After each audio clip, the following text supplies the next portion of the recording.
Welcome back to Family Twist. And if you've been with us for the last two episodes, you know that Brad Ewell's journey has been nothing short of astounding. He went into this meeting with his biological father thinking it was just a formality. One visit, checkmark, and then he'd be done. But as you're about to hear, things didn't exactly go according to plan. What started as a reluctant introduction turned into an 8-hour conversation inside Angola prison that completely changed the trajectory of Brad's life. This is the final part of his incredible story. Let's dive in. I'm still very, very compartmentalized. We're just talking. I'm still calling him Jim at this point. I don't mind him calling me son. I probably mind it more than I'm willing to admit. I just go with it. But, I had a dad. I had a good dad. And I'm like, I'm not calling him dad because I've already got a dad. He's still alive. I'm not sharing that title with somebody. So we get it all set up and I make the trip to Angola. And he's telling me when I'm 2 days before I make the trip, he's like, listen, I know the warden. And I mean, Angola has 6,000 plus inmates. And I'm like, I built the image of who I'm going to meet in prison. And number one is he's full of crap. So telling me, you know, the warden and you're going to get me this extra long visit. I'm like, sure you are. I'm going to be there for an hour like everybody else. But great. Tell me your story. At the end of the day, my plan, he didn't know this. He does now. We've talked about it since then. But my plan was I'm going to meet him. I'm going to find out whatever I can. And then we're done. We might email back and forth some just to keep in touch. But I have checked my box of I met my only living bio parent. And we're going to be done with this. So that was my full intention when I went to meet him. And then he screwed that all up. So totally his fault. So go ahead. I was just saying, not the guy that you thought he was going to be. No. So far the opposite of what I expected to meet. So, I expected somebody that was full of it. I already said that. No responsibility. I mean, most of my life has been around people that everything happened because somebody else did something that made something bad happen to them. It was never, I made a bad choice and here I sit in my own bad choices. It was the world was against me. And had the world not been against me, my life would have been fine. It's not because I made a lot of bad choices about my life. Right. And, I can't speak from the always known adopted side. And Kendall, you can chime in here and tell me. But, I feel like from the DNA surprise side, I'm already reeling from everybody short of my wife that's an adult in my life has been lying to me at some level. They've all been covering something up. So trust-wise, I'm not trusting at all rolling into this. I'm like, well, it's just one other adult that's full of crap in my life because everybody else has been so far. So I get to the prison, go inside, get checked in, get put on. I studied Angola Penitentiary when I was in college because it was close to where I went to school. So I knew of it, knew that it was a massive, it's like, I could be completely wrong. I want to say it's like 16,000 acres. It's this huge place. But so I get there and they put me on an airplane bus, like those little shuttle buses in an airport, and drive me more than a mile inside this prison. And I'm looking around going, it's like field after field. Like you don't even look like you're in prison at some points. And I'm going, well, this sucks because I don't know where I am. They're going to drop me off somewhere that if something bad happens, I don't know how you leave this place. Because, I mean, there's, it's prison. There's interconnecting roads everywhere. The prison camp that they dropped me off to meet him at was a mile and a half away from the gate to get into the prison. I couldn't even see the main gate to the prison where I'm at. And I'm like, this is awful. That's weird. Now, the upside was I'd been a cop, so I had been to prison. I had dealt with people in there. So there was the upside to that nothing was that new. When I started my law enforcement career, I worked for 2.5, 3 years in the Dallas County Jail, which was a really big, large county jail. So the actual place itself wasn't a new experience. Doors buzz, gates crash, close behind you. None of that was like, oh my God, that was something I'd done when I was in my 20s. So those weren't new experiences, but still just being there on the other side of it was very weird. So I get led to the visitation room finally, and I'm sitting there waiting in this There's other people in the visiting room. It wasn't like a little window visitation. It was a big day room filled with tables. So other people are waiting for visits. I'm watching people file in and out. All of a sudden, this guy comes in, and I'm like, "Oh God, that's me when I'm in my 70s. That's my bio dad. Crap. Oh, now what do you do?" I hadn't really thought far enough ahead to what happens when he shows up here. So he walked in. We did the whole half hug, half dude back slappy thing, and we sit down at this table, and I am mute. I don't know what to say. And he starts. He said, "Well, son, I want to be honest with you," which was the worst thing in the world to say, because anybody who's ever told me they want to be honest with me is just starting a really long lie. So I go, "Well, and here we go. Exactly what I expected." I actually almost felt more comfortable, because I'm like, "Well, here's his BS story. We're going to hear it now. You're getting what you expected. That's okay. This was a one and done thing anyway. No big deal." And he goes, "I could tell you that I killed somebody because I was an alcoholic and a drug addict at the time, because I was doing drugs and I was an alcoholic back then. But that wouldn't be the truth. I killed somebody because somebody paid me to do it, and I regret it, and I can't fix it." And I just sat there, because I was like, "Oh no, I think he just told the truth." And then it got worse, because he starts telling me all this other stuff he's done. Pre-prison and being in prison, about how he's lived in prison, what he was doing before he murdered somebody and ended up in prison. And the more he's talking, the more part of me is being enamored, because I'm like, "Oh my gosh, this is an honest adult that's laying it all out here." And the other part of me is going, "You should shut up, because I would never know any of this." Right. You're in prison for a thing, actually two things. He escaped once. So he's in prison for murder and escape. I knew those things. He had covered those two. And I'm like, the rest of this stuff, if you never told me, I would not have any way to find out. And he just keeps going. And I'm like, "Oh my God, just shh."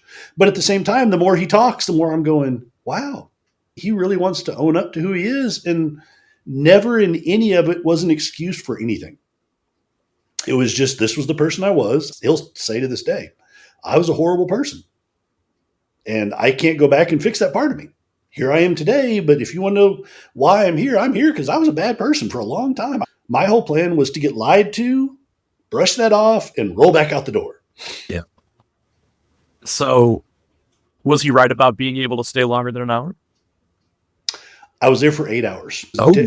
He lied about nothing. He knew the warden. He pointed the warden out when the warden walked through. They actually knew. And I'm like, oh, everything he said was the truth. And that's really hard to wrap your head around, because it was for me, because I'm like, no. He was supposed to lie about everything.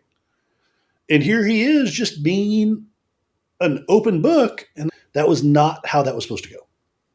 That was one of the biggest downsides to meeting the way we did, was I got 8 hours with my biological father with no way to write anything down, write a note, record anything. It was being fed through a fire hose with no way to try to retain anything.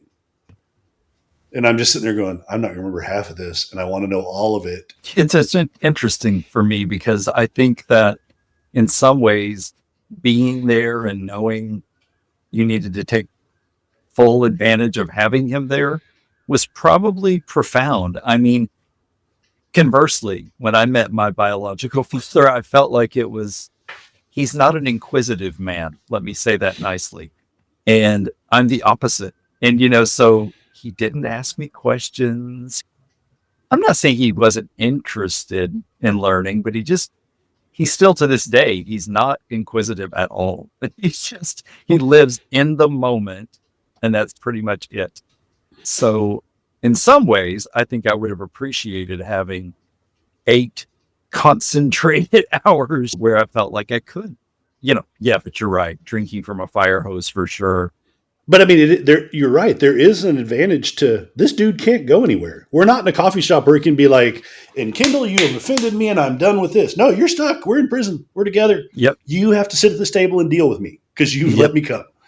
Yep. So I mean, there is a huge advantage to the trapped part. When did you start thinking like this is not going to be a one and done, obviously? I don't think the realization hit me until I got on the bus to leave his camp. And it was on, I mean, it's probably 20-minute bus ride from where we had our visitation to back out of the prison. And that's when I really felt like the first time I could digest anything that just happened. And I had brought my wife with me to Baton Rouge, which is about 45 minutes from the prison. I promised myself I was not taking my wife to prison. That didn't seem like a cool thing to do. So I had left her at a hotel and I had gone here, and I'm like, when I get done, I'll call you. I'm expecting an hour. It's now 4:00 in the afternoon. I've literally been there all day. And I called her. And so I couldn't have my phone till like my phone was locked in my car outside the prison. So Yeah. As soon as I get all the way out, get in the car, I call her and I'm like, and she's like, well, how did it go? And I was like, well, I like him and I don't know what to do with that because that was not my goal. I mean, it was one thing to think, okay, well, I'll get to know this guy and maybe he's an okay guy. But I literally left liking him. And I'm like, oh crap, what do I do with this? Because I've still got a live mother, a live father. They were not down for this reunion process at all. So I'm out on my own doing this stuff. They're aging too. So I'm helping them. There's so much going on. And I'm like, this was not how I wanted this to go. It sounds awful, but it would have been in some levels easier had it been that one and done. Because it's like, okay, and we're done with this one. Mm-hmm. But to walk out and say, no, after my little 20-minute thought process, I like this guy and I want to talk to him more. Oh, no. So what happens next? Well, so what happened next was I met him, I think, on February 18th of 2020. And we were emailing back and forth. March 13th of 2020, my adoptive dad dies pretty unexpectedly. He'd been in the hospital for a week, had been home for a week, and was gone. I honestly think from COVID. Back then, we didn't really, it was the week before they actually started saying COVID was COVID. So I don't know, but I think that's what it was. So he died. And I think one of my big regrets that I had told myself I was going to do and didn't do in time was pull all these emails from the prison server because I can't get to them anymore. But I think I sent him one saying, hey, listen, my adoptive dad just died. I'm going to go incommunicado for a while because I've got a lot to deal with. It had, along with my adoptive dad dying, the November before my adoptive dad died, because like I said, we were rock solid secret keepers, was when we figured out that my mom had Alzheimer's and he'd been covering that up for a couple of years. So now I had adoptive dad has passed away. Absolutely. Through therapy, things have gotten a little more complicated with my view of him, but then absolutely my hero. So, I mean, I've lost him. I've inherited this person that I have struggled with my whole life who is not capable of managing for herself and does not know that because my dad has covered that up even from her. So for close to a month, maybe a little bit longer, I had told him we weren't going to talk and we didn't because I was doing my best to tread water every day. Mm-hmm. And then we got back in touch with each other. And the more we talked, and this, I'm going to shorten this as best I can. And you're welcome to ask questions because I know more about it than I'm going to talk about just because I don't want to drag your podcast out forever into this. But when my father pled guilty to murder, he was sentenced to what's called a 10-6 life sentence, which means in Louisiana in 1972, if you were given a life sentence, you were eligible for a flat release or parole in 10 years and 6 months. That's what life meant. Didn't mean you had to, but you were eligible for that. If you go back to your history classes, you'll remember that 1972 is also when the Supreme Court did the moratorium on the death penalty. And Louisiana had this panic of, we have these death row prisoners that may be all eligible for release if we don't have a death penalty anymore. So they met as the legislator and said, if we've given you life in prison, you now have to serve 20 years before you're eligible for parole. Well, my father was a year into what he thought was a 10-year 6 sentence, and now he's doing 20 years before he's eligible for parole. Fast forward to their next legislative session, and they're realizing that, oh, wait, most of these guys that are death rowers have already done 20 years. So this isn't working.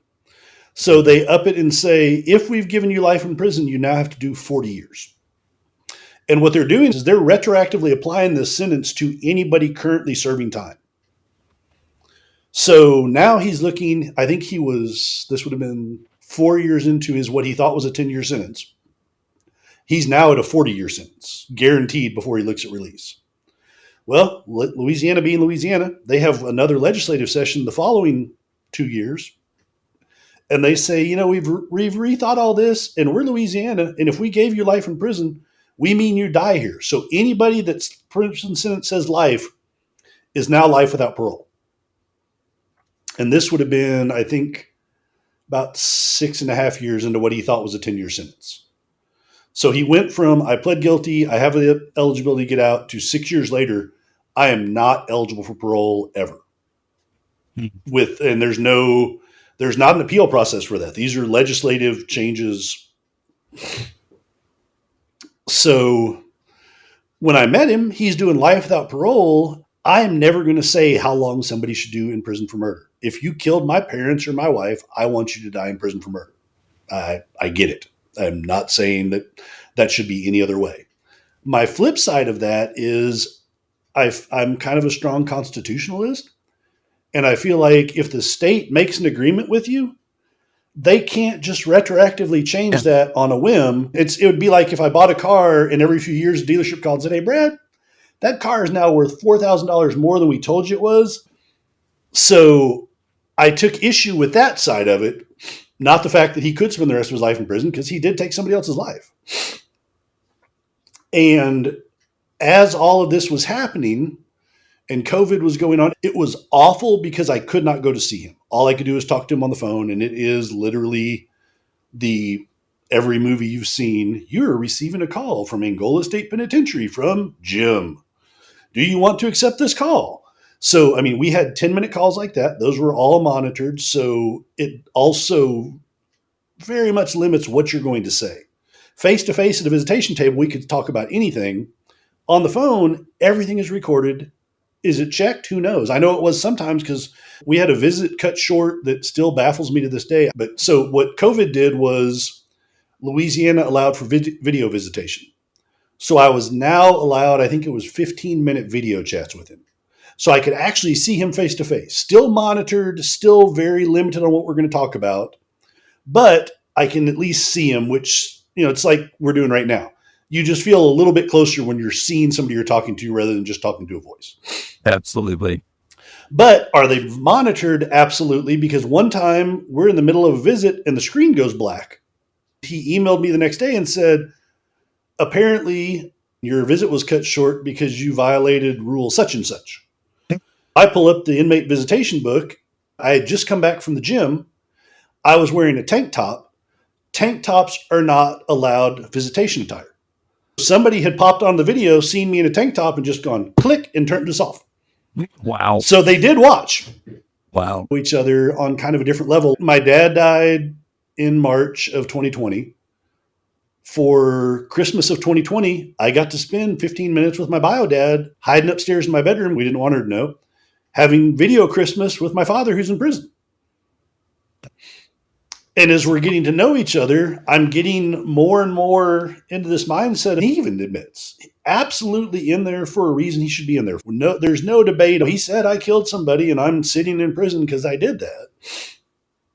But the New Orleans DA at that time had started a program or was pushing for a bill that would allow these guys that had gone in for life sentences to be eligible for release like they were when they were initially sentenced. And what was strange was they had done this in kind of waves. They had recognized the 40 to life without parole and the 20 to life without parole and rectified both of those decisions.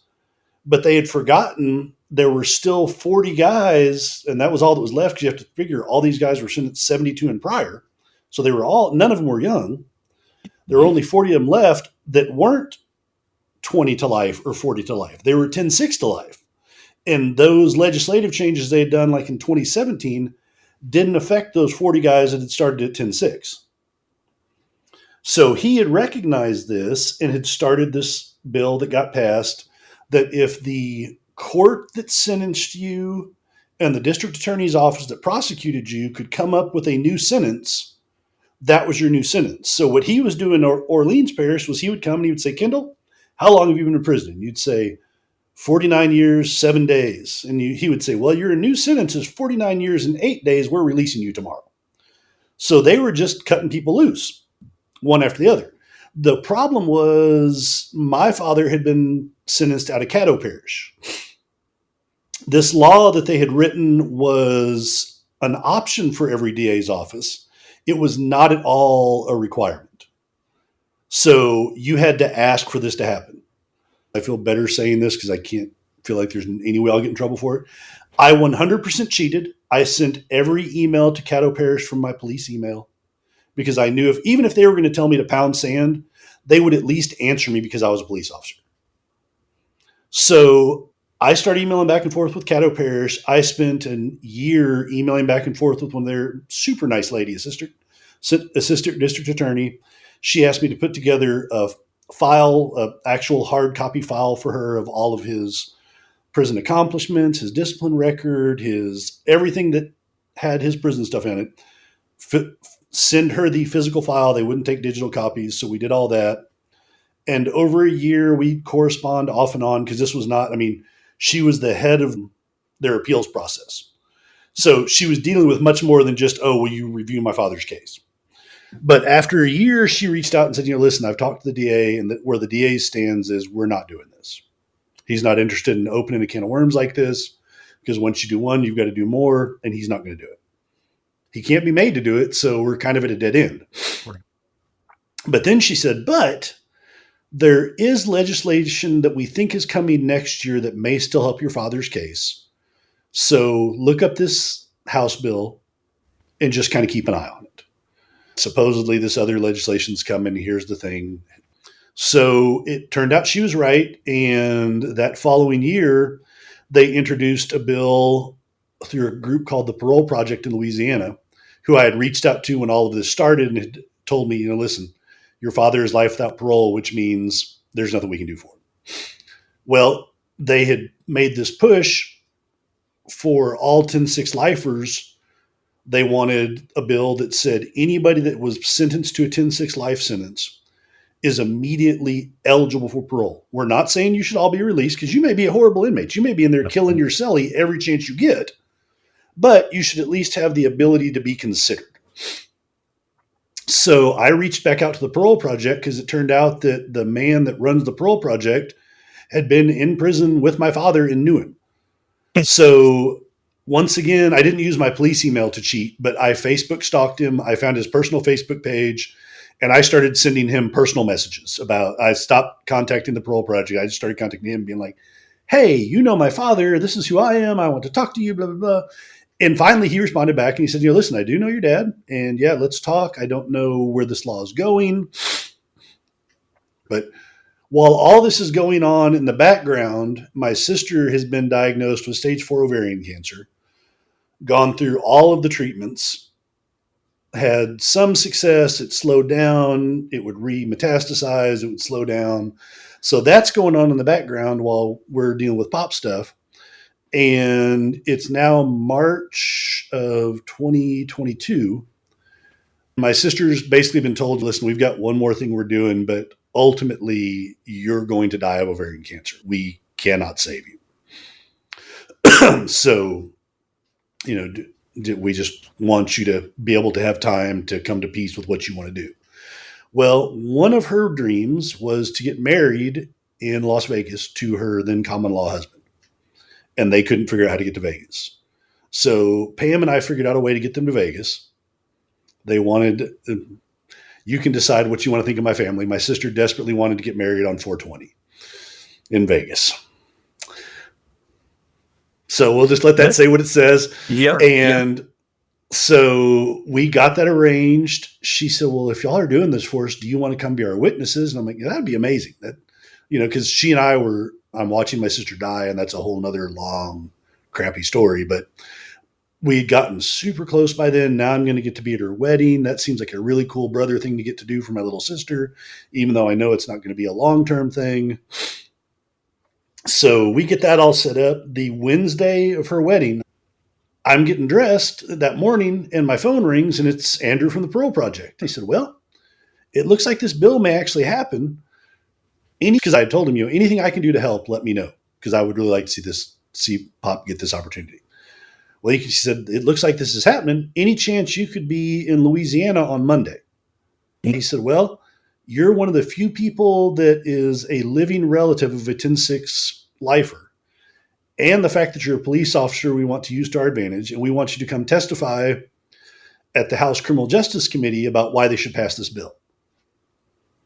And I'm still sorting through. I'm at my sister's wedding in Vegas, and I'm like, okay, yeah, I guess I'll be in Louisiana on Monday.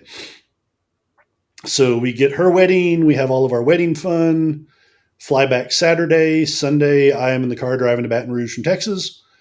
And Monday morning, I'm sitting in the Louisiana legislature testifying about a bill about why they should consider releasing people like my father.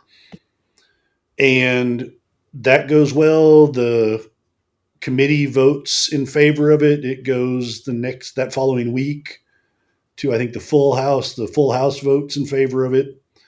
And I'm in contact with Andrew back and forth. And I said, what's next? He said, well, the same thing happens with the Senate. And I said, okay, do you need me to come testify at the Senate? And he goes, I don't know. Let's just see how it flows from here. Well, then I think it was June-ish. He called me again and said, yeah, I want you to come back and testify for the Senate because we really want to try to push this thing through. They've made some changes that we don't like, basically, but that's a strange place. The change they made to the bill was if you had a 10-6 life sentence and you took your United States constitutional right to a trial, you were not eligible for parole. You were only going to be eligible if you'd pled guilty because otherwise you'd been a pain to the state. So they were still hoping to get the full bill passed and make anybody that had gotten the 10-6 eligible. So they said, would you come back and testify again? I was like, sure. So back, did the same thing for their Senate Criminal Justice Committee, testified, answered the questions they had for me about the whys and why I thought as a police officer it should happen. I had to go to my police administration saying, listen, I want to speak as a police officer, but I will absolutely not speak on behalf of the police department because you may not necessarily agree with some of the things I'm about to say. But I still hold, whether you agree with them or not, I'm still a police officer. So I do that. And then the week later, watch it pass the Senate on YouTube. I never thought I would be watching YouTube votes for the Louisiana legislature, but I was fascinated by that when I sat there and watched. So it passed. I called Pop the minute I saw it pass, or sent him an email to call me, called him, and he called and I said, listen, it's done. You, as soon as the governor signs this, are parole eligible after 40-ish years of not being.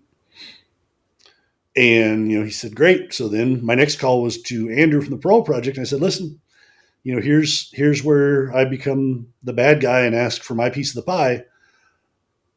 All I want is I want Pop to be first.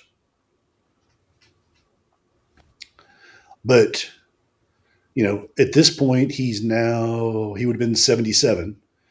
He's still the same dude that had the massive widowmaker heart attack and died in prison and they revived. And I'm like, I don't, I had already lost a parent at this point. So I'm like, it's becoming very clear to me that there's an age where I'm losing my parents. And it was awful to me to think that he could have this in sight and die sitting in there watching. Right. So Andrew said, absolutely. We'll see if we can make that happen. That seems fair. So he ended up being the second parole hearing for 10-6ers. The only reason he was the second was, and I think this is most prisons, so this won't be me bashing Louisiana, but when you're coming up for parole hearing, you have to have a clean discipline record. If you get any disciplinary infraction coming up to your parole hearing, you're just taken off the calendar. Well, they had a guy that was up for parole, not a 10-6er, get a disciplinary infraction in a separate prison from where my father was. And they stuck a 10-6er in his slot because they needed somebody to go to that spot. So Pop ended up being the second parole hearing. And that would have been November, I guess, 16th. I'm back in Angola State Penitentiary sitting in this room. And it was hard on a lot of levels. A, it was terrifying. B, the family of the man whose life he took spoke out against his parole, which, I mean, no ill feelings. You put me in their shoes. Oh, I'm doing it. So can't be mad at him over it. So I'm listening to them talk about, and he's having to listen to it too, because everything was by video except for people speaking on behalf of my father for the hearing. Even the parole board was on video. Nobody was in that room except me, my father, one of my father's friends, the attorney representing him for the parole project, trying to work him through this, and some prison guards. So, we're all watching these people talk about the devastation that his choice created in their life for the rest of their lives. I mean, some of them had been to prison for drunk driving, to become alcoholics. So I speak at the parole hearing. A couple of his friends speak at the parole hearing. And then we're down to the vote, which was, I couldn't have cast a movie better. There was this lady, the parole hearing is a 3-person panel, and it has to be a unanimous vote. All 3 have to say yes. As soon as one says no, you're done. And there's a lady that reminds me, I don't know what she did for her regular job, but she should be a kindergarten teacher because she is engaged in everything you say. She's nodding and she's smiling and she's happy that you're talking to her. The guy next to her just is kind of there. He doesn't seem like he's opposed to anything, but he's not certainly for anything. And the third guy looked like he wanted to be anywhere else than where he was. He just looked mad. And I'm like, well, damn, this is not going to be a unanimous 3-person vote. So, and they actually voted in that same order I listed him. So they get to her and she's like, absolutely. Here's all the great things he's done. I think he should have an opportunity. The second guy starts and he says, we really have to weigh, and he lays out, and it's all very legitimate, where does punishment for a crime turn into rehabilitation? Does rehabilitation matter to us, or are we truly just trying to punish you? And he lays it out, but he eventually votes in favor too, and we end up at the mad guy. And the mad guy just starts off with, people go to prison to be punished for what they do. Oh no, here we go. Mm-hmm. He talked the longest, but about halfway through his talk, he suddenly says, but we do have to look at rehabilitation. I'm like, oh, maybe there's a chance here. And I always get choked up when I talk about this part. I did it this weekend, and it's still, I don't know why anymore. But so he gets done and he votes yes. And they had told us before the hearing, because there's also a group of people of the family of a man he's killed watching this, thou shalt not display emotion in this hearing until we say so. So they all vote yes. And, we're all sitting there just waiting to do something. And they finally say, okay, the camera's off. And we all just burst into tears, start hugging. He's crying. His friend that I'm with about this tiny little lady is about broken my forearm because she is just wrenching it in half while people are testifying. And all of a sudden, he's leaving prison. So we walk out of the parole room, we sit down, and they're like, it takes a day to process paperwork. We'll be releasing him tomorrow around noon. And, I'm ecstatic. B, when all of this started, my wife and I were very much on the same page, and we stayed on the same page and kind of grew as this whole thing changed. But when this first started, we were both on the page of, well, the one thing is, it's not like this dude's ever showing up at our doorstep. And we've gone from that to I'm sitting in a room trying to get him out of prison. So now he absolutely could show up at our doorstep because I've changed some things. One of those fun benefits of being a police officer was we get back out in the main waiting room. There were probably 12 guys going up for parole that day. And I think 2 out of 12 got denied. But I hugged so many random dudes that just came out looking for somebody to share a little excitement with, that they weren't staying in this hellhole anymore.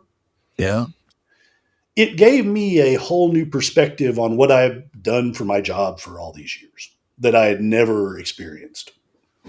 But so I'm talking to Andrew from the Parole Project, and he said, he actually doesn't report the parole plan because we're in Texas, he's in Louisiana.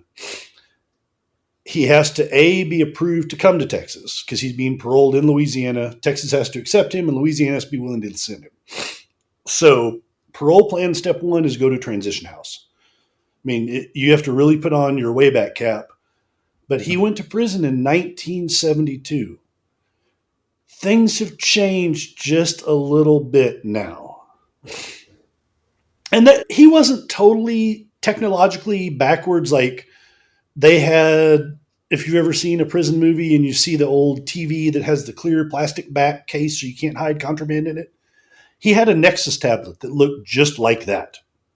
Clear plastic back, but that was where they watched movies. That's where he got his email. That's where he did all his communication from. So he had worked like a touchscreen things before, but still a wee bit different from 1972. So he had to go to a transition house. But Andrew said, the transition house actually doesn't kick off till Monday. He's being released on Thursday. You're a police officer. We're not worried about him getting in trouble. Do you want him till Monday? And I'm like, oh, yeah. So we spent our first 3 days. It was me, his friend that helped me work through his parole, and him in Baton Rouge, going out to eat, hanging out. I actually met some people he did time with. It was a whole nother experience. I mean, see people that had, A, meet people that have been in prison that I hadn't met before, but B, hear stories about what it was like in there, especially in the early 70s. I mean, A, prison reform hasn't reformed near as much as it should, but B, back then, I mean, he flat told me they were in a 90-man dorm. Night count was at 9. Morning count was at 6. So from 9 at night till 6 in the morning, the guards did their count, walked out of the dorm, locked the door with all of them in there, and they didn't come back till 6 in the morning. Anything you could get away with between 9 and 6 was fair game. Killing somebody? He told me stories of waking up with a dude laying in a pool of blood next to his bunk, dead. He slept through a stabbing. So just a hellhole of a place. We got him for 3 days and then a transition house, I think, for a month when he was approved to go to Texas. I drove to Louisiana, picked him up, and drove him to Texas. He lives near you now? He's about 45 minutes away. He's actually, it's a fun and strange story. I mean, the serendipity that we all talk about in all these discoveries is weird enough, but early on when we were getting to know each other, he told me, he said, I'd like you to talk to my girlfriend. And I was already like, how do you have a girlfriend? You've been in prison forever. And he's like, well, my girlfriend is my ex-wife and we've kind of rekindled things. And I think you already know her. And my first thought was, of all of the things that have happened, I am 100% sure I don't know your damn girlfriend. There is no way. And he said, well, her name is Fanny, which is a weird name. And she works in HR at the city that you work at. And she was my HR rep. I'd known her for 18 years. And she had no idea who I was. So yes, he was right. Once again, I knew his girlfriend. Bizarre. So fast forward, he got out, spent a little time with his friend that had helped me get him out. And the more he and Fanny talked, they rekindled things, and he now lives with her. Very cool. And they're like two high school kids rekindling a relationship. It's very cute. Well, he's making up for 50 years. Yeah, exactly. So much lost time. Have you shared your love of horror and art with him? Yes. So that was one of the interesting discoveries from all of this is before he chose, we'll just call it a life of crime, he was a junior draftsman. He's drawn his whole life. He paints. He turns wood. It turned out that all these artistic urges that I grew up ignoring because I grew up in a house of very much a sports family, all came very naturally. I have bowls he's turned in my house. I have a huge painting. He had never painted. He had drawn because he was a draftsman, but figured he could paint. He learned to paint watching Bob Ross VHS tapes in Angola State Penitentiary is how he learned to paint. Yeah. So all of a sudden, yes, I'm settling into this new who I am, but it's all making more sense because, all of this stuff comes naturally to me because it's in my DNA. Yeah. I love it. It's come full circle. Yeah, we have shared the art stuff, and then he's very much an action movie person, but my half brother and I have also taken him to see a handful of horror movies that he seems to really, he likes action.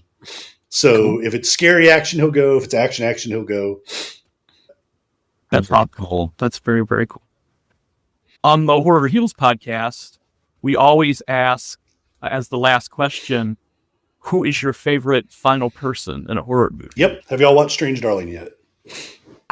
So that is not ringing a bell. So we will tonight. My favorite final person is, I think she's titled in the credits Lady.